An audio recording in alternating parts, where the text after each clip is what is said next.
Hello दोस्तों, नमस्कार। आइए स्टार्ट करते हैं 25 अप्रैल की क्लास। टाइटल है बैटिंग फॉर बोरोवर्स। इस एडिटोरियल में काफ़ी सारे नए वर्ड्स आप सीखेंगे।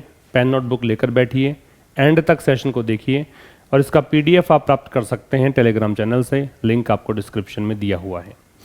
बैटिंग फॉर बोरोवर्स, देखो बैट फॉर समथिंग जो होता है ना, मतलब आप इसके लिए एक फ्रेजल वर्ब आपको मिलेगी। कभी आप गूगल करेंगे इसको बैट फॉर, तो गो टू बैट फॉर ऐसा कोई करके एक आपको फ्रेजल वर्ब फ्रेज मिलेगी। इसका मतलब होता है सपोर्ट करना, किसी के सपोर्ट में आगे आना। बोरोवर क्या होता है? उधार लेने वाला। तो दो तरह के वर्ड्स आपको यहाँ मिलेंगे। एक मिलेगा लेंडर, तो लेंडर जहाँ पे आए उसका मतलब समझ लीजिएगा कि वो बैंक की बात कर रहा है। और एक आएगा बोरोवर, मीन्स उधार लेने वाले, मतलब हम लोगों की बात कर रहा है जो लोन लेता है।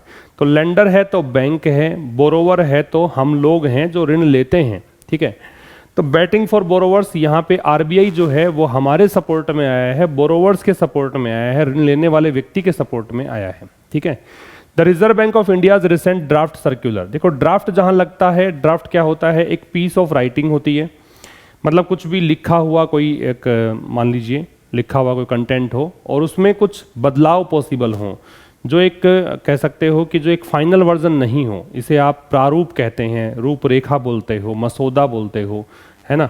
तो कोई भी piece of writing which might be changed, और जो कि फाइनल वर्जन नहीं है, उसको ड्राफ्ट कहा जाता है। सर्कुलर को शुद्ध हिंदी में कहते हैं परिपत्र। ये क्या होता है? एक नोटिस हो सकता है, कोई भी रिटर्न लेटर हो सकता है जो बहुत बड़ी संख्या में लोगों के पास जाएगा, तो उसे बोलते हैं क्या? सर्कुलर, परिपत्र को बोलते हैं। तो आरबीआई ने हाल ही में एक ड्राफ्ट सर्कुलर, एक परिपत्र, और परिपत्र कैसा है? कच्चा है, मतलब अभी उसमें बदलाव पॉसिबल हैं। तो ये कच्चा परिपत्र जो है ऑन पीनल चार्जेस, किस चीज को लेकर? Penal charges. पीनल का मतलब लिख लो, प्यूनिटिव हो सकता है, या फिर इसे कह सकते हैं रेट्रीब्यूटिव। क्या कहा जा सकता है? रेट्रीब्यूटिव। हिंदी में कहेंगे दंडात्मक। प्यूनिटिव या रेट्रीब्यूटिव एडजेक्टिव है। किस चीज को लेकर? दंडात्मक चार्जेस को लेकर। किस पर? लोन अकाउंट्स पर। इज, अब ये जो सर्कुलर है इसकी वर्ब है इज। ये है एक वेलकम मूव, एक स्वागत योग्य कदम। दैट शुड गिव, जो कि शुड यहाँ पे स्ट्रॉन्ग पॉसिबिलिटी के लिए आ रहा है। ठीक है, शुड दो काम करता है, एक तो करता है सजेशन का, सजेशन देने का काम दूसरा शुड जो काम करता है वो होता है स्ट्रॉन्ग पॉसिबिलिटी। तो ये जरूर देगा। रेस्पाइट का मतलब है रिलीफ, राहत। तो जरूर राहत देगा किसको? इंडिविजुअल बोरोवर्स, जो भी व्यक्ति ऋण लेता है उसको। फिर समझिए, सर्कुलर वर्ब है, इसकी वर्ब इज है, सब्जेक्ट है, इसकी वर्ब इज है। पीनल का मतलब प्यूनिटिव या रेट्रीब्यूटिव होता है, एडजेक्टिव है, दंडात्मक है। रेस्पाइट नाउन है, ये रिलीफ होता है, राहत होती है। आरबीआई से पहले हमेशा दे लगेगा, ध्यान रखेंगे।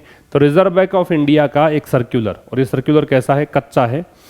किस चीज को लेकर? पीनल चार्जेस को लेकर। मतलब बैंक्स क्या कर रहे हैं कि कोई भी व्यक्ति जो लोन का पैसा चुकाने में देरी करता है या पैसा नहीं चुका रहा है, तो उस पर पीनल चार्जेस लगाती है, दंडात्मक कुछ जुर्माना वगैरह लगाती है। तो उसको लेकर एक सर्कुलर जारी किया गया है। लोन अकाउंट्स पर जो पीनल चार्जेस लगते हैं उसको लेकर ये एक वेलकम मूव है, और दैट आ रहा है इस मूव के लिए। ये एक ऐसा कदम है जो जरूर ही राहत देगा किसको? ऋण लेने वाले को। The RBI has emphasise, emphasise का मतलब होता है स्ट्रेस डालना, जोर देना। तो आरबीआई ने यहाँ पे जोर दिया है, दैट कंजंक्शन है कि। इट वांट्स टू इंश्योर, क्या जोर दिया है? इट यहाँ पे आरबीआई के लिए आ रहा है, प्रोनाउन है, कि आरबीआई चाहता है क्या? टू इंश्योर, सुनिश्चित करना। क्या सुनिश्चित करना? That lenders do not seek to unduly profit from borrowers defaults, कि जो लेंडर्स हैं, बैंक हैं, डू नॉट सीक, वो नहीं मांगे। सीक जो है वो यहाँ पे डिमांड करने का अर्थ देगा। वैसे सीक का चाहना, कोशिश करना, तलाशना, मांगना, ये सब होता है। सीक की सेकंड फॉर्म जो होती है वो होती है सॉट, और सीक की थर्ड फॉर्म जो होती है वो भी होती है सॉट। तो यहाँ पे ये सुनिश्चित करने की बात है कि बैंक्स नहीं मांगे क्या? Unduly profit. अनड्यूली का मतलब होता है एक्सेसिवली, एक्सेसिवली, बहुत ज्यादा, या आप इसे कहोगे इनऑर्डिनेटली, इनऑर्डिनेटली, बहुत ज्यादा। तो बैंक्स जो हैं मतलब वो नहीं मांगे बहुत ज़्यादा प्रॉफिट किससे, बोरोवर्स, बोरोवर्स हो गए ऋण लेने वाले, उधार लेने वाले। डिफॉल्ट्स का मतलब हो गया उनकी कुछ भी, डिफॉल्ट का मतलब आपने प्रॉमिस किया था और फिर आप चुका नहीं पाए लोन, तो वो डिफॉल्ट्स है। In servicing their loan, service loan का मतलब होता है, ये एक ऐसा टर्म है जिसको आप गूगल करोगे तो इसका मतलब निकल कर आएगा कि कोई भी ऑर्गेनाइजेशन, कोई भी कंपनी अगर लोन दे रही है तो आपसे मूलधन लेगी, आपसे ब्याज लेगी, ठीक है, और साथ में आपसे कुछ रखवाएगी एक मॉर्गेज के रूप में, उसको बोलते हैं सर्विस लोन, ठीक है। तो बोरोवर्स अगर डिफॉल्ट पाए जाते हैं तो उनसे बहुत ज़्यादा जो पैसा वसूलती है वो पैसा नहीं वसूलेंगी बैंक्स लोन देते समय। इवन एज का मतलब होता है वाइल, या फिर सेम टाइम पर, है ना, सेम टाइम पर। It allows the credit provider to reprice the loan, it जो है वो आ रहा है आरबीआई के लिए, साथ साथ में ये अलाउ करता है, क्रेडिट प्रोवाइडर का मतलब हो गया लोन देने वाले को, क्रेडिट मतलब उधार देने वाला जो भी बैंक है, कि वो अपने लोन को रिप्राइस कर सकता है। रिप्राइस का मतलब है लोन की कीमत बढ़ाकर पेश कर सकता है। इन केस, किसी भी ऐसे केस में, borrowers credit risk profile, credit risk profile का मतलब है कि कोई भी उधार लेने वाला व्यक्ति है, उसकी प्रोफाइल कैसी प्रोफाइल, कि जिससे उसने लोन लिया और लोन वो चुका नहीं पाया या देरी से दिया उसने, तो वो जो रिस्क है कि बैंक ने पैसा दिया और पैसा डूब जाएगा, तो वो जो प्रोफाइल है अगर वो चेंज हुई है, ठीक है, तो उसके अंदर आप अपने लोन को रिप्राइस कर सकते हो, फिर से उस पर कीमत अंकित कर सकते हो। फिर समझिएगा, आरबीआई की वर्ब है वो हैज एम्फेसाइज्ड है, हैज हेल्पिंग वर्ब है, एम्फेसाइज यहाँ पे मेन वर्ब है, एम्फेसाइज का मतलब स्ट्रेस डालना होता है, दैट कंजंक्शन है। अच्छा, एम्फेसाइज के बारे में हालांकि यहाँ तो जरूरत नहीं है, फिर भी आप एक बात समझिए, एम्फेसाइज जो होता है ये अगर क्रिया होती है तो इसके बाद में हम कोई भी प्रेपोजिशन नहीं लगाते हैं, लेकिन जैसे ही आप एम्फेसिस को प्रयोग करोगे, एम्फेसिस है वो नाउन होती है, और ऐसे केस में हम इसके साथ में ऑन लगाते हैं। और ऐसा ही स्ट्रेस के साथ भी होता है, स्ट्रेस भी सेम तरीके से व्यवहार करता है, ठीक है। तो आरबीआई ने यहाँ पे जोड़ दिया है, दैट कंजंक्शन हो गया, इट आरबीआई के लिए प्रोनाउन हो गया कि आरबीआई चाहता है ये सुनिश्चित करना। इंश्योर का मतलब सुनिश्चित करना है। एक वर्ब होती है इंश्योर, INSURE, वो होता है सुरक्षित रखना, बीमा करना। एक होता है अश्योर, ASSURE, वो होता है आश्वस्त करना। तो ASSURE हो तो आश्वस्त करना है, ENSURE हो तो सुनिश्चित करना है, और INSURE हो तो बीमा करना है। तो आरबीआई ने यहाँ पे जोड़ दिया है कि आरबीआई चाहता है क्या, आरबीआई चाहता है सुनिश्चित करना। क्या सुनिश्चित करना? कि जो बैंक हैं वो ज़्यादा प्रॉफिट नहीं डिमांड करेंगे, किससे? अनावश्यक, अनुचित, बहुत ज़्यादा प्रॉफिट नहीं डिमांड करेंगे, किससे? बोरोवर्स डिफॉल्ट से, ठीक है। मतलब अगर जो उधार लेने वाला है वो कहीं डिफॉल्ट पाया जाता है तो उससे, किस चीज़ में? सर्विसिंग देयर लोन, जो भी वो लोन देती हैं बैंक्स, उस चीज़ में। इवन एज, साथ में, इवन एज तब लगता है जब दो काम सिमल्टेनियस चल रहे हो, साथ साथ चल रहे हो। साथ में आरबीआई अलाउ करता है क्रेडिट प्रोवाइडर को, मतलब लेंडर को, या बैंक जो उधार देता है या कंपनी जो उधार देती है उसको, कि वो अपने लोन को रिप्राइस कर सकते हैं उस केस में जब बोरोवर की क्रेडिट रिस्क प्रोफाइल बदल चुकी हो, ठीक है। इसका वर्ब जो है वो हैज चेंज्ड है, हैज के साथ थर्ड फॉर्म लगती है। इसका स्क्रीनशॉट आप ले सकते हैं। अच्छा, यहां पे एक बात और, एम्फेसाइज है ये वर्ब ई लगेगा इसमें, ठीक है। अब ले लीजिए स्क्रीनशॉट। आगे देखिए, आगे कह रहा है कि the central banks draft guidelines, जो सेंट्रल बैंक जहां भी नाम आए वहां पे आरबीआई से मतलब है। तो आरबीआई की जो ड्राफ्ट गाइडलाइंस है, गाइडलाइंस का मतलब तो जो कुछ भी इसने कुछ पॉइंट्स दिए हैं बैंक्स को, और ड्राफ्ट का मतलब अभी कच्चा है, ये एक प्रारूप है, अभी फाइनल वर्जन नहीं है। तो ये जो ड्राफ्ट गाइडलाइंस है किस चीज़ को लेकर? फेयर लैंडिंग प्रैक्टिस को लेकर। फेयर का मतलब निष्पक्ष तरीके से, लैंडिंग प्रैक्टिस का मतलब उधार देने की जो ये क्रिया है, पैसा जो आप लोन दे रहे हो उसकी बात कर रहा है। तो सेंट्रल बैंक की जो ड्राफ्ट गाइडलाइंस है फेयर लैंडिंग प्रैक्टिस को लेकर, ये गाइडलाइंस, इनका लक्ष्य क्या है? आर इसकी वर्ब है, एम्ड के साथ एट लगता है। इसका लक्ष्य ये है कि ऑब्विएट किया जाए। ऑब्विएट का मतलब नोट करेंगे आप, ऑब्विएट का मतलब होता है रिमूव, या फिर इसका मतलब होता है गेट रिड ऑफ। इसको आप डू अवे विद भी कह सकते हैं, गेट रिड ऑफ भी कह सकते हैं, डू अवे विद भी कहा जा सकता है। ये होता है छुटकारा पाना या हटाना, ये सब इसका मतलब होता है, ठीक है। तो इसका लक्ष्य ये है कि एक ऐसे तरीके को, प्रैक्टिस का मतलब है जो भी आप काम कर रहे हो ना, जो भी तरीका है आपका कोई भी चीज का, उस तरीके को हटा दिया जाए वेयर जहां पर lenders have hitherto levied, lenders का मतलब बैंक्स हो गए जो लोन देने वाले हैं, हिदरटू लिख लीजिए। हिदरटू का जो पार्ट ऑफ स्पीच है या फिर आप कहो वर्ड कैटेगरी है वो एडवर्ब है, और इसका मतलब है हिदरटू का अब तक। हिदरटू का मतलब क्या है? अब तक। इसको प्रीवियसली भी कह सकते हो, पहले से, प्रीवियसली, या अर्लियर, पहले, या फिर कहोगे अब तक तो सो फार, ये भी इसका मतलब है। ठीक है, तो वो बैंक जो कि जिन्होंने अभी तक लेवी किया था, लेवी का मतलब है कानूनी रूप से पैसा चार्ज करना, जिन्होंने पैसा लिया था, पीनल इंटरेस्ट मतलब दंडात्मक ब्याज लिया था, किस चीज पर? Over and above. Over and above एक फ्रेज है। ओवर एंड अबव का मतलब होता है इन एडिशन टू। क्या मतलब होता है? इन एडिशन टू, लिख लीजिएगा इसको, इन एडिशन टू मतलब के अतिरिक्त। तो किसके अतिरिक्त लिया था? The contracted rate of interest. Contract मतलब जो अनुबंध किया गया था रेट ऑफ इंटरेस्ट का, जब लोन जिसने लिया था उस समय जो साइन वगैरह हुए थे, अनुबंध हुआ था, कॉन्ट्रैक्ट हुआ था कि इतनी ब्याज दर आपसे ली जाएगी, तो उससे ज्यादा, उसके अतिरिक्त आपने दंडात्मक रूप से इंटरेस्ट लिया है व्हेन बोरोवर्स डिले रीपेमेंट और डिफॉल्ट। कब? जब बोरोवर्स जो पैसे लेने वाले हैं या तो वो पेमेंट देने में देरी कर देते हैं या फिर वो डिफॉल्ट पाए जाते हैं, है ना। डिफॉल्ट का मतलब पैसा नहीं चुकाते हैं मान लीजिए, ऐसी स्थिति में। फिर समझिए, सब्जेक्ट है गाइडलाइंस, वर्ब है आर, लेंडर्स है सब्जेक्ट तो वर्ब है हैव लेविड, और बोरोवर्स है इसकी वर्ब है डिले या डिफॉल्ट। ठीक है, अच्छा ओवियट है ये वर्ब है, इसका मतलब रिमूव करना है, हटाना है। हिदरटू है एडवर्ब है, इसका मतलब पहले या फिर अब तक। लेवी जो है, लेवी का मतलब होता है दंडात्मक रूप से या कानूनी रूप से कोई चीज चार्ज करना। ओवर एंड अबव है, इसका मतलब होता है इन एडिशन टू, के अतिरिक्त। तो क्या कहना चाह रहा है कि केंद्रीय बैंक का जो ड्राफ्ट गाइडलाइंस आई है फेयर लैंडिंग प्रैक्टिस को लेकर, फेयर का निष्पक्ष रूप से, लैंडिंग का उधार देना, प्रैक्टिस मतलब जो आचार व्यवहार है जो वर्तमान में प्रोसेस चल रहा है। ठीक है, तो केंद्रीय बैंक ने एक कच्चा प्रारूप यहाँ पे गाइडलाइंस यहाँ प्रस्तुत की है, किस चीज को लेकर की है कि निष्पक्ष ढंग से, सही ढंग से, बिना कोई भेदभाव के पैसा उधार देने की जो क्रिया है उस चीज को लेकर। इसका लक्ष्य है क्या? हटाना। किसको? एक ऐसी चीज को, ऐसे तरीके को जहां लेंडर्स ने अब तक पैसा लिया है, पेनल इंटरेस्ट लिया है, दंडात्मक रूप से ब्याज वसूला है, किसके अतिरिक्त? जो भी अनुबंधित ब्याज दर है उसके अतिरिक्त। कॉन्ट्रैक्टेड यहां पे एडजेक्टिव का काम करेगा।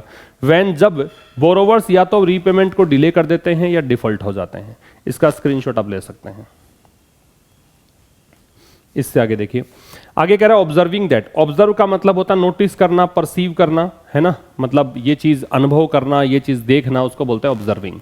तो ये चीज देखते हुए, इस चीज को ऑब्जर्व करते हुए, दैट की द रेगुलेटरी इंटेंट। रेगुलेटरी का मतलब है रेगुलेट करने के पीछे, रेगुलेटरी एडजेक्टिव है, रेगुलेट से बना है। रेगुलेट का मतलब होता है किसी चीज को नियम में बांधना, किसी पर नियम कानून कायदे लगाना। रेगुलेटरी मतलब नियम कानून कायदे लगाने से संबंधित। इंटेंट का मतलब होता है इरादा, इंटेंशन सुना होगा कभी आपने, इसका मतलब होता है इरादा। तो ये ऑब्जर्व करते हुए की, ऑब्जर्विंग प्रेजेंट पार्टिसिपल हुआ, कोई भी काम करते हुए का सेंस दे, आईएनजी फॉर्म आए तो उसे हम प्रेजेंट पार्टिसिपल के नाम से जानते हैं। तो इस चीज को ऑब्जर्व करते हुए की जो regulatory intent of a penal levy, मतलब जो ये दंडात्मक रूप से पैसा वसूला जा रहा है, इसके पीछे, इसको लगाने के पीछे इरादा क्या था? इरादा इतना ही था, वॉज इसकी वर्ब है, सोलेली का मतलब है ओनली, एकमात्र। वो इरादा था एनकरेज करना, एनकरेज। फोस्टर का मतलब एनकरेज करना होता है या स्टिम्युलेट करना होता है, प्रेरित करना होता है। तो इसका इरादा इतना ही था कि क्रेडिट डिसिप्लिन, जो भी आपने पैसा उधार लिया है उसमें अनुशासन होना चाहिए, पैसा चुकाने की नीयत होनी चाहिए, पैसा चुकाएं आप टाइम पर, ये सब चीजें करने के लिए किया था। अमंग बोरोवर्स, अनुशासन किस में जागृत करना था? ये जो भी उधार लेने वाले लोग हैं उनमें। और किस माध्यम से? थ्रू प्रेपोजिशन है, इसका मतलब माध्यम से। माध्यम क्या है? Negative incentive. देखो इंसेंटिव क्या होता है? आप किसी को प्रोत्साहन राशि देते हैं, आप कहते हैं कि आप इतना काम पूरा कर दें तो आपको ये मिलेगा, तो वो इंसेंटिव है आपके लिए। नेगेटिव इंसेंटिव मतलब इसमें ये कहा गया है कि आप अगर ये काम पूरा नहीं करते हैं तो फिर आपसे पैसा लिया जाएगा, आपसे पैसा वसूला जाएगा, नेगेटिव इंसेंटिव हो गया। तो ऐसा करते हुए आरबीआई ने नोट किया, आरबीआई ने ये बात संज्ञान में ली, दैट की lenders however had in practice turn the penal interest into a revenue enhancement tool, कि जो बैंक्स हैं उन्होंने फिर भी, हालांकि, हैड इन प्रैक्टिस मतलब रियलिटी में, इन प्रैक्टिस का मतलब होता है इन रियलिटी, वास्तविकता में। तो जो बैंक्स हैं उन्होंने वास्तविकता में किया क्या है? इन्होंने वास्तविकता में जो पीनल इंटरेस्ट है, जो दंडात्मक रूप से आप ब्याज वसूल रहे हो, उसको चेंज कर दिया है, उसको तब्दील कर दिया है, टर्न के साथ में इनटू आ गया, किस में तब्दील कर दिया, रेवेन्यू एनहांसमेंट टूल। रेवेन्यू का मतलब आय, एनहांसमेंट का मतलब बढ़ाना, टूल का मतलब एक तरीका, एक माध्यम। तो आपने ब्याज दरें जो लगाई हैं, इंटरेस्ट रेट, जो पीनल इंटरेस्ट रेट लगाई हैं, उससे तुमने क्या किया है, तुम्हारा रेवेन्यू जनरेट करने की कोशिश कर रहे हो, ये आरबीआई कह रहा है। फिर समझिएगा, रेगुलेटरी इंटेंट जो है इसकी वर्ब है वॉज, इसके अलावा लेंडर्स है इसकी वर्ब है हैड, ठीक है, ये सब्जेक्ट वर्ब हो गए। आरबीआई है इसकी वर्ब है नोटेड, ठीक है, 3 सब्जेक्ट 3 वर्ब हो गई। इसके बाद में सोलली है, उसका मतलब एकमात्र होता है, ओनली होता है, एडवर्ब है ये। फोस्टर है वो क्रिया है, इसका मतलब एनकरेज है, स्टिमुलेट है, वैसे नरिश भी होता है, पोषण करना भी होता है, लेकिन यहाँ पे इसका मतलब प्रोत्साहन देना है। ऑब्जर्विंग यहाँ प्रेजेंट पार्टिसिपल है, दैट कंजंक्शन है, तो ये ऑब्जर्व करते हुए या फिर इस बात को नोटिस करते हुए कि जो रेगुलेटरी इंटेंट है पीनल लेवी का, कि जो भी दंडात्मक रूप से आप ये पैसा वसूल रहे हो, इसके पीछे, इसको लगाने के पीछे इरादा जो था वो एकमात्र इरादा ये था कि आप चाहते थे कि बोरोवर्स में क्या हो, क्रेडिट डिसिप्लिन एनकरेज हो मतलब उनमें थोड़ा अनुशासन आए। और किस माध्यम से आए, नेगेटिव इंसेंटिव के माध्यम से। इंसेंटिव नेगेटिव कैसा होता है समझा दिया मैंने। तो इस चीज को ऑब्जर्व करते हुए आरबीआई ने ये संज्ञान में लिया या फिर ये नोट किया कि लेंडर जो है उन्होंने रियलिटी में क्या किया है, जो पीनल इंटरेस्ट है उसको रेवेन्यू एनहांसमेंट टूल के रूप में परिवर्तित कर दिया है, मतलब उससे अपनी आय को आप बढ़ाने का काम कर रहे हो। Supervisory reviews had found that, supervisory का मतलब होता है सुपरविजन से संबंधित, रिव्यूज का मतलब होता है पुनरावलोकन। तो रिव्यूज यहाँ पे नाउन है, सुपरवाइजरी यहाँ पे एडजेक्टिव है। तो निरीक्षण संबंधी जो पुनरावलोकन है उसमें पाया गया, हैड फाउंड, उसने पाया था, ये होगी आपकी वर्ब और ये पास्ट परफेक्ट है हेड के साथ थर्ड फॉर्म, दैट कंजंक्शन है कि some entities were in fact charging excessive rates of penal interest, की कुछ निकाय, एंटिटीज का मतलब ऑर्गेनाइजेशन होता है, कंपनी होता है, निकाय को बोलते हैं कि कुछ संगठन जो हैं वो वास्तव में, इनफैक्ट का मतलब इन रियलिटी, वास्तव में चार्ज कर रहे थे excessive rates of penal interest, में दंडात्मक ब्याज दर के रूप में बहुत ज्यादा पैसा वसूल रहे थे। लीडिंग टू, लीड टू का मतलब होता है रिजल्ट इन, और इसका परिणाम क्या निकल रहा था, ये परिणित हो रहा था किस चीज में, हार्डशिप में। हार्डशिप का मतलब होता है डिफिकल्टी, तो इससे मुश्किलों का सामना करना पड़ रहा था, इसको एडवर्सिटी भी बोल सकते हैं। और ये मुश्किलें किसको आ रही थी, बोरोवर्स को, जो पैसा लेते हैं उधार उनको, एंड डिस्प्यूट्स, और ये इसका एक और कारण निकल रहा था, एक और मतलब रिजल्ट निकल रहा था, डिस्प्यूट्स, विवादों को जन्म दे रहा था ये। फिर समझिए, सुपरवाइजरी रिव्यूज जो हैं, जो भी पुनरावलोकन किया गया निरीक्षण करने के लिए, उसमें पाया गया कि कुछ एंटिटीज जो हैं, अब यहाँ पे इसकी वह वर हो गई, वो वास्तव में कुछ ज़्यादा ही पीनल इंटरेस्ट रेट्स वसूल रही थी, और इसका परिणाम ये निकल रहा था कि बोरोवर्स को मुश्किलों का सामना करना पड़ रहा था, कुछ विवाद यहाँ पे जन्म ले रहे थे। ठीक है, इसका स्क्रीनशॉट ले सकते हैं। नेक्स्ट पे आइए, lenders had also in certain cases, देखो सर्टेन और असर्टेन दो चीजें ध्यान रखना, ये डिटर्मिनर होता है, सर्टेन के बाद में और असर्टेन के बाद में, ये इंपॉर्टेंट है, कई बार आपसे परीक्षा में पूछ सकते हैं, पूछा गया भी है। सर्टेन के साथ में नाउन आता है वो प्लूरल आता है हमेशा, और साथ में वर्ब भी प्लूरल आती है। प्लूरल नाउन और प्लूरल वर्ब का प्रयोग करेंगे जब सर्टेन का प्रयोग होगा। असर्टेन है उसके साथ में नाउन है वो सिंगुलर आएगी, ए लगा हुआ है इसलिए, और साथ में वर्ब भी कैसी आएगी, सिंगुलर। तो याद रखिए, असर्टेन के साथ सिंगुलर वर्ब सिंगुलर नाउन, और सर्टेन के साथ प्लूरल वर्ब प्लूरल नाउन।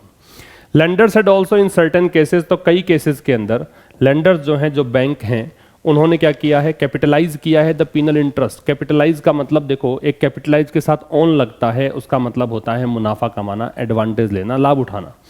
एक कैपिटलाइज जो यहाँ पे है, इसका मतलब है कि जो ब्याज दर आपके पास आई है, पीनल इंटरेस्ट रेट जो तुमने लगाई है, वो पैसा जो आया है उसको तुमने पूंजी के रूप में काम लिया है, उसको तुमने अपने नए चीज़ों को स्टार्ट करने के लिए काम में लिया है। तो अगर आप कोई चीज़ को कैपिटलाइज करते हो तो इसका मतलब यहाँ पे ये हुआ कि आपने उस पैसे को, जो पैसा तुम्हारे पास आया है, उसको किसी नई चीज़ को स्टार्ट करने के लिए यूज़ किया है, आपने उस बिजनेस की पूंजी के रूप में यूज़ किया है, ये यहाँ पे मतलब है। तो लेंडर्स ने कुछ केसेस में, देखो ये इन सर्टेन केसेस को हटा दें अगर, तो कई केसेस के अंदर आपको समझ में आएगा कि ये जो ऑल्सो है वो कहाँ आ रहा है, हेल्पिंग वर्ब और बी बीन बीइंग के बीच में आता है। तो देखो हैड बीन के बीच में ऑल्सो है, ऑल्सो एडवर्ब है। तो यहाँ कई केसेस में लेंडर्स जो हैं, बैंक्स जो हैं, उन्होंने कैपिटलाइज भी किया था इन पीनल इंटरेस्ट को, दंडात्मक जो ब्याज दर है उसको, देयर बाई, इस प्रकार से, in that way. Thereby एक एडवर्ब है, इसका मतलब होता है इन दैट वे। और इस तरीके से इंक्रीजिंग द प्रिंसिपल अमाउंट, इस प्रकार से मूलधन जो है बढ़ा दिया था, that the borrower would ultimately have to pay, जिसे कि ब्याज लेने वाले को मतलब पैसा लेने वाले को अंततः अल्टीमेटली मतलब फाइनली वुड हैव टू पे का मतलब चुकाना ही पड़ेगा, वुड हैव टू पे चुकाना पड़ेगा। हैव टू का प्रयोग करते हैं तो अंडर कंपल्सन सिचुएशंस के लिए करते हैं। तो यहाँ लेंडर्स ने, बैंक्स ने कई केसेस के अंदर पीनल इंटरेस्ट को कैपिटलाइज करने का काम किया और इस प्रकार से ब्याज जो मूलधन है, प्रिंसिपल अमाउंट है, वो बढ़ गया जो कि उनको चुकाना पड़ता था। ये इसका पास्ट वर्जन है, इसलिए वुड का प्रयोग किया। प्रेजेंट होता तो विल हैव टू लगाते करना पड़ेगा, इस प्रकार का मीनिंग मिलता। लेंडर्स की वर्ब है वो हैड बीन कैपिटलाइजिंग है, बोरोवर की वर्ब है वो वुड हैव है, ठीक है, अल्टीमेटली है, फाइनली है, एडवर्ब होता है। द बैंकिंग रेगुलेटर, अब बैंकिंग रेगुलेटर बोल दो, सेंट्रल बैंक बोल दो, आरबीआई बोल दो, बात एक ही है। तो ये आरबीआई की बात है। आरबीआई जो है हैज नाउ इम्फेटिकली लेट डाउन, इम्फेटिकली मतलब काफी जोरदार तरीके से, जोर देकर, ले डाउन जो है उसकी सेकेंड फॉर्म है लेट डाउन, इसका मतलब होता है स्टिपुलेट, निर्धारित करना, या फिर कह सकते हैं फॉर्मुलेट, निरूपित करना, निर्धारित करना, या फिर इसे कह सकते हैं सेट डाउन, ये मतलब है।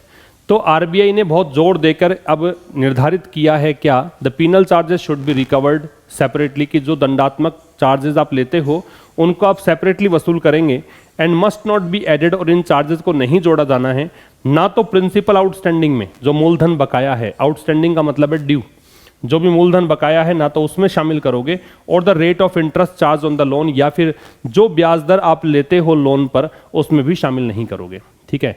तो बैंकिंग रेगुलेटर की वर्ब है वो हैज है, हैज के साथ थर्ड फॉर्म लेड है, ले की थर्ड फॉर्म है ये ले, लेड, लेड, इस प्रकार से फॉर्म्स बनती हैं इसकी। ट्रांजिटिव वर्ब ध्यान रखें, एम्फेटिकली एडवर्ब है, जोर देकर, बहुत ज्यादा जोर देकर, इसका मतलब ये होगा।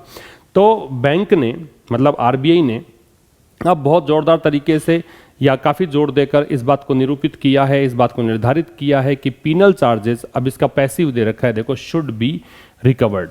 तो पीनल चार्जेस जो आप लेना चाहते हो, जो रिकवर करना चाहते हो, वो सेपरेट तरीके से किया जाना चाहिए और इनको बिल्कुल नहीं जोड़ा जाना चाहिए। इसी की वर्ब है पीनल चार्जेस की, मस्ट नॉट बी एडेड, ये नेगेटिव हो गया, और इसको ऐड नहीं किया जाना चाहिए, ऐड के साथ टू लगेगा, ना ही तो प्रिंसिपल आउटस्टैंडिंग में जो बकाया मूलधन है उसमें, ना ही रेट ऑफ इंटरेस्ट जो चार्ज की जाती है लोन पर उसमें।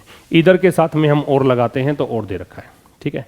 Lenders could however still follow the normal process, जो लेंडर्स हैं, जो बैंक हैं, कुड हाउएवर, हालांकि वो अभी भी फॉलो कर सकते थे नॉर्मल प्रोसेसेस, मतलब साधारण प्रक्रिया, किसके लिए, कंपाउंडिंग, कंपाउंड का मतलब है और ज्यादा बदतर करना हो सकता है, कंपाउंड का मतलब कंबाइन करना है, तो यहां पे कंपाउंड का मतलब है कंबाइन।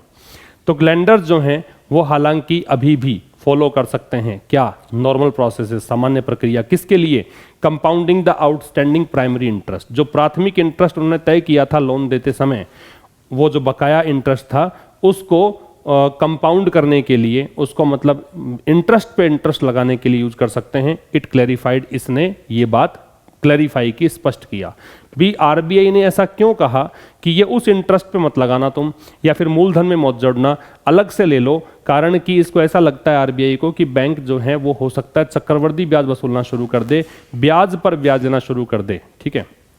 तो लेंडर्स जो हैं, लेंडर्स हो गया बैंक, इसकी वर्ब है कुड फॉलो, और स्टिल मतलब अभी भी कह सकता है ना, या फिर भी कह सकते हो। तो लेंडर्स जो हैं हालांकि वो अभी भी नॉर्मल प्रोसेस का यूज कर सकते हैं, साधारण प्रक्रिया जो है वो यूज कर सकते हैं, और वो तरीका क्या है, प्राइमरी इंटरेस्ट जो है, बकाया इंटरेस्ट है, उस पर कंपाउंड करने का या उस पर ब्याज लगाने का। कंपाउंड इंटरेस्ट तुमने सुना होगा, चक्रवृद्धि ब्याज, इसने ये बात स्पष्ट करी इसमें, ठीक है। इट की वर्ब है क्लैरिफाइड है, इसका स्क्रीनशॉट ले सकते हो। The RBI decision to step in, step in का मतलब होता है इंटरफेयर करना, मतलब हस्तक्षेप करना। किसी डिस्प्यूट को सुलझाने के लिए अगर आप शामिल करते हो अपने आप को तो उसको बोलते हैं स्टेप इन। तो आरबीआई का जो निर्णय है, किस चीज के लिए, स्टेप इन करने का निर्णय, हस्तक्षेप करने का निर्णय, किस लिए, सुनिश्चित करने के लिए, इंश्योर करने के लिए। क्या सुनिश्चित करना, a fair and transparent approach, कि बिल्कुल एक निष्पक्ष और पारदर्शितापूर्ण अप्रोच हो, किस चीज के लिए, टू क्रेडिट प्राइसिंग, कि जो भी आप पैसा दे रहे हो, जो भी आप उधार दे रहे हो उसकी प्राइसिंग के लिए, हैज टू बी सीन, उसको देखा जाना है, in the context of the, इस संदर्भ में, किस संदर्भ में, द शार्प अपटिक, शार्प मतलब बहुत तेज, बहुत तीखा, अपटिक का मतलब होता है इंक्रीज, बहुत तेज उछाल में, इन रिटेल लैंडिंग, जो भी खुदरा मतलब रिटेल मतलब जो इंडिविजुअल तरीके से आप लोन बांटते हो वो रिटेल है। इन रिसेंट ईयर्स, हाल ही के वर्षों में, फिर समझना आरबीआई का जो डिसीजन है किस चीज में, किस चीज का डिसीजन, स्टेप इन करने का, किस लिए, ताकि फेयर और ट्रांसपेरेंट अप्रोच हो किसकी, क्रेडिट प्राइसिंग की, ठीक है, ताकि लोग सही तरीके से लोन ले सकें। उसके लिए यहाँ पे आरबीआई का जो डिसीजन था कि हस्तक्षेप करेंगे, इस डिसीजन को देखा जाना है, हैज टू बी सीन, ये डिसीजन की वर्ब है। किस संदर्भ में, इस संदर्भ में कि रिटेल लैंडिंग काफी ज्यादा बढ़ गई है हाल ही के वर्षों में, ठीक है। तो इसमें डिसीजन की वर्ब है वो हैज टू बी सीन है, और पैसिव है, दिख ही रहा है आपको बी के साथ थर्ड फॉर्म। तो जब भी किसी वाक्य में इन्फिनिटिव होता है, टू के साथ बेस फॉर्म होती है, तो उसका इन्फिनिटिव बनाते हैं बी के साथ थर्ड फॉर्म लगा के। तो यही कारण है कि टू के साथ बी है फिर थर्ड फॉर्म है। आगे देखिए, while industries share of outstanding bank credit had shrunk, हालांकि यद्यपि इंडस्ट्रीज शेयर, जो उद्योगों का शेयर है, इंडस्ट्री का जो शेयर है, किस चीज का, आउटस्टैंडिंग बैंक क्रेडिट, आउटस्टैंडिंग बकाया बैंक क्रेडिट मतलब बैंक लोन, बैंक का उधार, हैड श्रंक, अब ये जो शेयर है वो सिकुड़ चुका था। श्रंक जो है वो श्रिंक की थर्ड फॉर्म है, श्रिंक होती है वर्ब की फर्स्ट फॉर्म, श्रैंक होती है वर्ब की सेकंड फॉर्म, और श्रंक होती है वर्ब की थर्ड फॉर्म। तो ये सिकुड़ चुका था, ये मतलब घट चुका था, रिड्यूस हो चुका था टू अबाउट 24%, कितने तक, 24% तक। कब की बात है, एज ऑफ फरवरी 2023, फरवरी 2023 के अकॉर्डिंग है। कब, कहां से, 2014-15 में ये कितना था, 43% से ज्यादा था। द ओमनीबस कैटेगरी, ओमनीबस का मतलब होता है involving many parts, various types, जिसमें भिन्न भिन्न टाइप्स शामिल हो, बहुत सारे प्रकार शामिल हो। तो जो ओमनीबस कैटेगरी है पर्सनल लोन्स की, वो कैटेगरी हैड सर्ज्ड, उसमें उछाल आ गया था 30% तक, जबकि वो कितना था, 8 साल पहले केवल 19% था, making it the largest credit category. और इसका मतलब ये पर्सनल लोन जो कैटेगरी है ये सबसे बड़ी क्रेडिट कैटेगरी बन गई, लोन सबसे ज्यादा इसमें जाने लग गया। फिर समझना, पहले का दौर में क्या था, इंडस्ट्री जो है, इंडस्ट्रीज लोन ज्यादा लिया करती थी, तो इंडस्ट्री का जो शेयर है, अब वाइल जो है वो कंजंक्शन है, यद्यपि का मीनिंग देगा, तो यद्यपि जो इंडस्ट्री का शेयर है किस चीज में, बकाया बैंक क्रेडिट के अंदर, मतलब जो पहले ये मतलब पैसा बहुत ज़्यादा कह सकते हो कि बकाया रह जाता था, आउटस्टैंडिंग बहुत ज़्यादा था। लेकिन आजकल अगर बात करें, फरवरी 2023 की बात करें, तो जो उनका जो हिस्सेदारी है किस चीज़ में, कि बैंक का जो लोन बकाया है उसमें इंडस्ट्री का जो शेयर है वो घट गया है। वो कितना हो गया है, 24% तक घट गया है। कहाँ, पहले कितना था, 2014-15 में ये था 43%, अब ये आ गया 24% तक। और फिर कह रहा है यद्यपि, हालांकि, ये तो हो गया, फिर भी जो ओमनीबस कैटेगरी है पर्सनल लोन्स की, जो मतलब ओमनीबस कैटेगरी है, मतलब जो काफ़ी बहुत सारे लोन्स या बहुत सारे टाइप्स अगर शामिल करें आप, वो जो पर्सनल लोन्स के शामिल हैं वो बढ़ चुका था, सर्ज हो गया मतलब बढ़ गया था, इंक्रीज हो गया था 30% तक, जबकि 8 साल पहले कितना था, केवल 19% था। और इस प्रकार से ये जो ओमनीबस कैटेगरी है ये बन गई है क्या, सबसे बड़ी क्रेडिट कैटेगरी बन गई है। मेकिंग यहां प्रेजेंट पार्टिसिपल का काम करेगा, ठीक है।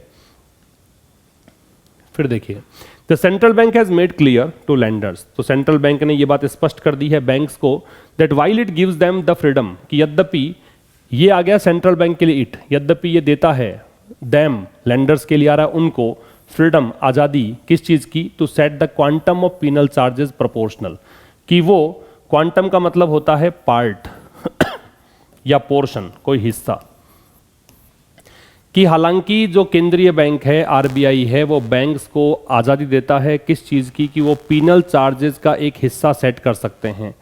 जो दंडात्मक रूप से चार्जेस लगते हैं उसका एक पार्ट सेट कर सकते हैं, प्रोपोर्शनल टू मतलब अनुपातिक रूप से, किसके अनुपात में, डिफॉल्ट और non compliance.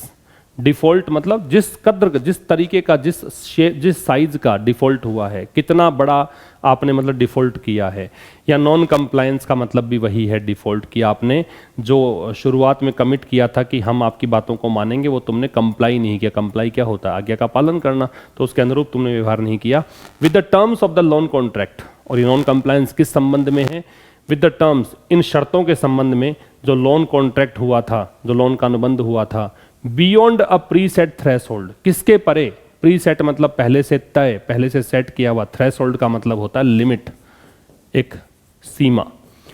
The threshold itself should not be discriminatory, तो थ्रेशोल्ड जो है, लिमिट जो है वो खुद भी, इटसेल्फ यहाँ एम्फेटिक प्रोनाउन है, वो भी डिस्क्रिमिनेटरी नहीं होना चाहिए। डिस्क्रिमिनेटरी का मतलब होता है बायस्ड, पक्षपातपूर्ण या प्रेजुडिशियल, पक्षपातपूर्ण। तो ये पक्षपातपूर्ण नहीं होना चाहिए with in a specified loan, किसी भी विशेष लोन में या प्रोडक्ट कैटेगरी के अंदर। फिर समझना, सेंट्रल बैंक ने ये बात स्पष्ट करी है लेंडर्स को, सेंट्रल बैंक की वर्ब है हैज मेड, क्लियर यहां पे हो जाएगा क्या, एडजेक्टिव। तो सेंट्रल बैंक ने ये बात स्पष्ट कर दी है बैंक्स को दैट की यद्यपि यह, ये सेंट्रल बैंक के लिए प्रोनाउन है कि यद्यपि यह, दै हमारा लेंडर्स के लिए कि उनको आज़ादी देता है किस चीज़ की, कि वो पीनल चार्जेस का पोर्शन सेट कर सकते हैं किसके अनुपात में, मतलब आप उतना बड़ा दंड लगाइए जितने बड़ा डिफॉल्ट हो। ठीक है, तो जो भी आपने मतलब शर्तें, अनुबंध हुआ था लोन देने के समय, उसके हिसाब से जिस अनुपात में फ्रॉड हुआ है, जिस अनुपात में डिफॉल्ट हुआ है, नॉन कंप्लायंस हुआ है, उसके अनुपात में आप क्या कर सकते हो, पीनल चार्जेस लगा सकते हो। किसके बियॉन्ड अ प्रीसेट थ्रेशोल्ड, जो पहले से एक लिमिट तय थी उसके परे जाकर। ठीक है, ये कहा है। हाल फिर भी जो ये थ्रेशोल्ड है, जो ये आपने एक लिमिट तय करी है, ये पक्षपातपूर्ण नहीं होनी चाहिए किसी विशेष लोन में या प्रोडक्ट कैटेगरी में। बात समझ में आ गई? दो बातें कही है, एक वाइल से बात कही है, वो कहेगा यद्यपि लगाकर, और दूसरी बात है वो फिर भी लगाकर कहेगा। विरोधाभासी बातें हैं कि एक तरफ यद्यपि आपको ये अधिकार हम देते हैं, ये फ्रीडम आपको देते हैं कि आप ये पीनल चार्जेस लगा सकते हैं जिस आकार का फ्रॉड है, जिस आकार का डिफॉल्ट है, जिस आकार का नॉन कंप्लायंस है, उस के अकॉर्डिंग उसके अकॉर्डिंग आप चार्ज कर सकते हो। फिर भी आपकी जो ये लिमिट है, जो तय कर रखी लिमिट, वो भी डिस्क्रिमिनेटरी नहीं होनी चाहिए किसी भी स्पेसिफाइड लोन या कैटेगरी में।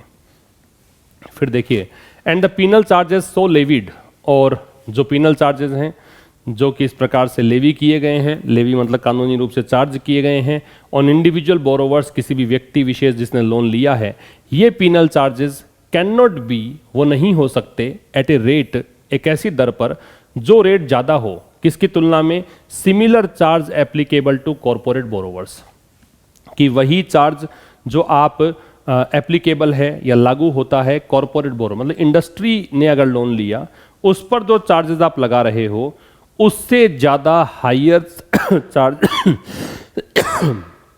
उससे ज़्यादा हायर चार्जेस आप नहीं लगा सकते किसी भी इंडिविजुअल बोरोवर पर। दो तरीके के बता रखा है इसमें। एक तरफ अगर कोई कॉरपोरेट बोरोवर है, किसी इंडस्ट्री ने लोन लिया है, एक तरफ किसी इंडिविजुअल ने लोन लिया है, तो जो चार्जेस आप इंडिविजुअल पर लगा रहे हो वो पीनल चार्जेस ज़्यादा नहीं हो सकते हैं, उनकी ब्याज दर ज़्यादा नहीं हो सकती है किसकी तुलना में, कॉरपोरेट बोरोवर्स की तुलना में, जो इसी प्रकार का डिफॉल्ट उसमें पाया गया है। पीनल चार्जेस की वर्ब है वो कैन नॉट बी है। ठीक है, लेविड है वो कानूनी रूप से चार्ज करना होता है। क्रूशियली मतलब ये इंपॉर्टेंट है, importantly, vitally, the penal charge must be communicated upfront. Upfront का मतलब होता है इन एडवांस, ये एक एडवर्ब है, इसका मतलब होता है अग्रिम रूप से, शुरुआत में ही। तो ये बात महत्वपूर्ण है कि जो पीनल चार्ज है, जो ये आप दंडात्मक रूप से चार्ज लगा रहे हो, इसको आप इस प्रकार से बात कर लो, इसकी कम्युनिकेशन कहाँ होनी चाहिए, शुरुआत में ही होनी चाहिए। जब आप प्रत्येक लोन को फाइनलाइज करते हो, अनफेलिंगली रीइटरेटेड, और अनफेलिंगली मतलब इसमें आप असफल नहीं हो, ये होना ही चाहिए, इसमें आप कहीं कोताही नहीं बरतें कि आप रीइटरेट करें। रीइटरेट का मतलब होता है रिपीट करना, कि ये बात आप रिपीट करते रहें बोरोवर को in every subsequent reminder for loan repayment. जब जब आप रिमाइंडर भेजते हो कि लोन की किस्त आ गई है, उस समय, सब्सिक्वेंट का मतलब होता है आफ्टरवर्ड्स, तो हर एक बाद में जो रिमाइंडर आप भेजते हो रीपेमेंट का, उसके साथ साथ आप यहाँ पे रिपीट करोगे कि भाई आपको अगर पैसा नहीं चुकाया तो ये चार्ज आपको लगाना देना पड़ेगा। ठीक है, तो बड़ी ही महत्वपूर्ण बात है। क्रूशियल एडवर्ब है, एडवर्ब किसी सेंटेंस को ओपन कर सकता है, सेंटेंस की विशेषता बता सकता है, तो बड़ी क्रूशियल बात है कि पीनल चार्जेस जो हैं उसको कम्युनिकेट किया जाना चाहिए, उसके बारे में बात की जानी चाहिए। पैसिव का स्ट्रक्चर है, बी के साथ थर्ड फॉर्म है। शुरुआत में ही जब आप फाइनलाइज करते हो प्रत्येक लोन को, और उसके बाद आपको जब जब आप लोन देने के बाद में रिमाइंडर भेजते हो लोन रीपेमेंट का, तो उस समय आपको ये बात दोहरानी भी है, अनफेलिंगली दोहरानी, मतलब उसमें असफल नहीं रहना है। Small borrowers are sure to heave a sigh of relief. Heave a sigh of relief का मतलब होता है राहत की सांस लेना, इसको हिंदी में लिख लेना आप, राहत की सांस लेना, heave a sigh of relief. तो जो छोटे लोन देने वाले जो हैं इंडिविजुअल, वो निश्चित रूप से राहत की सांस लेंगे, as the RBI has made clear, क्योंकि एज यहाँ कंजंक्शन है, इसका मतलब बिकॉज है, क्योंकि आरबीआई ने स्पष्ट कर दिया है, it will not brook any usury. Brook का मतलब है एंड्योर करना, सहन करना, टॉलरेट करना, ठीक है, या पुटअप विद करना। तो आरबीआई ने कहा है कि वो सहन नहीं करेगा किसी प्रकार की यूजरी, यूजरी होती है सूदखोरी, एक्सेसिव रूप से अगर आप ब्याज वसूलते हो तो उसको बोलते हैं यूजरी। तो आरबीआई ने साफ कह दिया है कि वो कोई सूदखोरी, अगर आप अनावश्यक रूप से ब्याज वसूलोगे, वो सहन नहीं करेगा। तो जो स्मॉल बोरोवर्स हैं वो निश्चित रूप से राहत की सांस यहाँ पे लेंगे। तो ये था आज के इस एडिटोरियल में। मिलेंगे कल ठीक शाम 5 बजे एक नए सेशन के साथ। तब तक के लिए नमस्कार, थैंक यू वेरी मच।